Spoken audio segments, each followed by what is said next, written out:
Okay, so the Harvard secret society, the Spunker Club, this was all about body snatching. Yes. In 1796, Harvard student John Collins Warren and fellow Harvard undergraduates sneaked into a Boston North burying ground in the dead of night. There they identified a corpse of an individual without any kin, dug it up, and hauled it back to campus. This is psychopathic behavior, really. So think these people out of Harvard and Yale are elite. When Dr. John Warren, anatomy professor and father of John Collins Warren, found out about the escapade the next day, he was proud.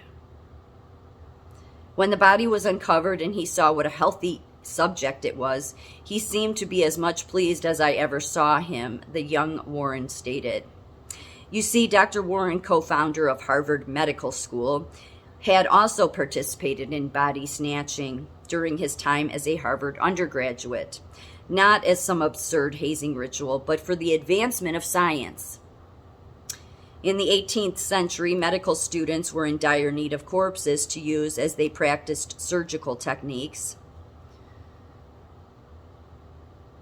and to advance their knowledge of human anatomy more broadly. Around 1770, a group of Harvard students, including the elder Warren, formed a secret medical society known as the Spunker Club. The club was never formally recognized by Harvard. That is always what these universities say. We've never recognized this. We didn't know it. No, they look, it's one of these, we look the other way so we can keep the good reputation of the college, when really you mean to tell me they couldn't ever knew about Skull and Bones at Yale or the Spunker Club at Harvard? No, they do. They just don't want it to damage their reputation. But it's these secret societies that go on to get in our government. That's why we have psychopathic government. That's why the World Economic Forum, who thinks that we're so elite and because you have all these degrees, okay, but you're totally bankrupt morally. Sorry, but it's true. I know I get really just fiery up, don't I? I don't mean to. Just the way God made me. I try to tone down that. But this is just a disgrace because everybody puts these universities on a pedestal.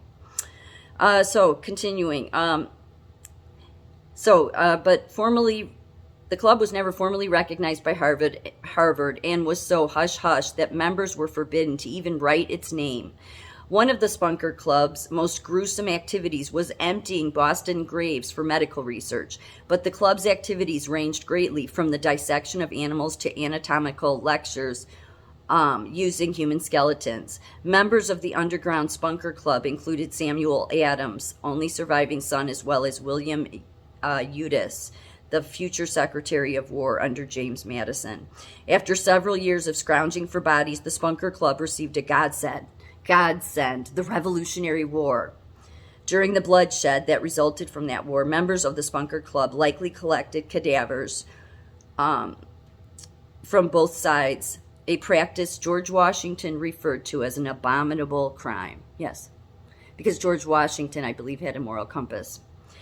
Once the war had ended, the junior Warren laminated great difficulty in getting subjects.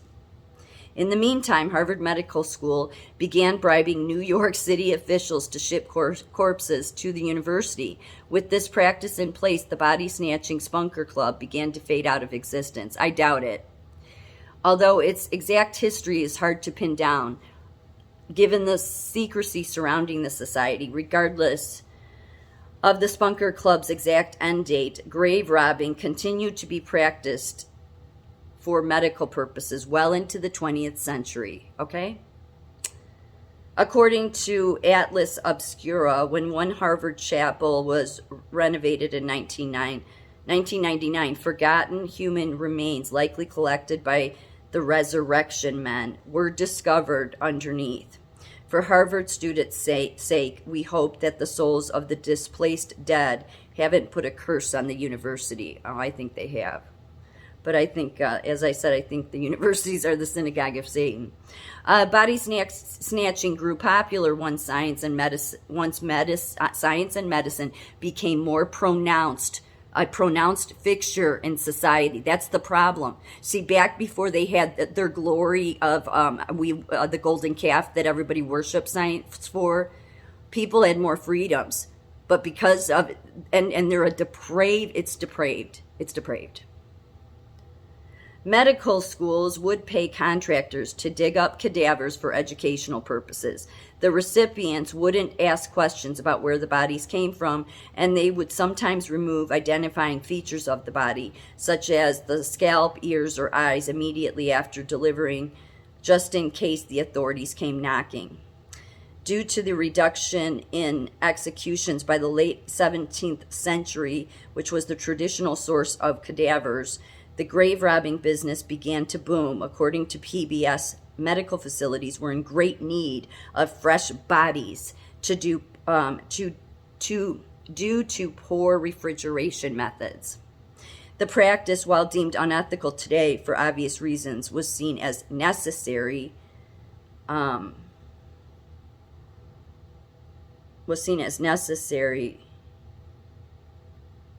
Back then. Sorry, I got lost. So yeah, that's it. So this is the roots. Like I said, the roots. I said on my YouTube channel long before I came onto TikTok that the roots matter. The roots matter because where the roots are to go to, if it goes to something wicked, then what it will produce is wicked. Because if the tree is rooted in wickedness, then what its fruit will be is no good. That's why the tree, going back to the Garden of Eden, because Adam and Eve decided to get up all on that one tree instead of all the wonderful trees God said they could have. They had to go to the one they shouldn't. That tree was rooted in wickedness, and that's just carried on. It doesn't matter whether it's the Greek time, the Roman Empire time. It was always here. It's always been going on, and this is what results. And that's why I call the universities the synagogue of Satan. There's many reasons to call them the synagogue of Satan. They create young adults that end up regressing and do not mature at all. They get worse. They become too radicalized in their head, a lot like what the unions do, but you're getting radicalized at school because the professors themselves are out of their mind. Because again, they went to the synagogue of Satan. I'm not against education. I'm not. It's the higher education where you're sitting in a class forever. It's ridiculous, absolutely ridiculous. And yet they were snatching bodies at Harvard, and look at what this high name Harvard is.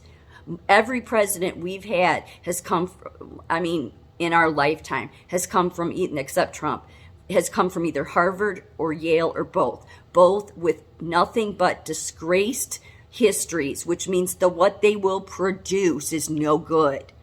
The only reason you think that everything the science has done has been good is because they tell you they're experts. They tell you, oh, we're going to come up with this, but it never materializes, okay? Yeah, they materialize a bunch of these, okay?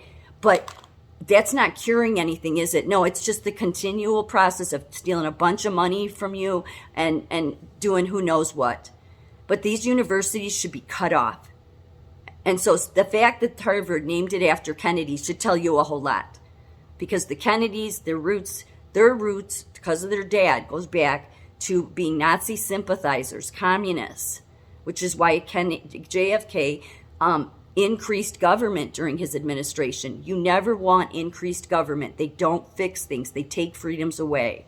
So Harvard and Yale are the big schools that you should it should be red flags to you, because what they produce is nothing but people with no moral compass, and I would say absolutely no remorse, which means psychopaths.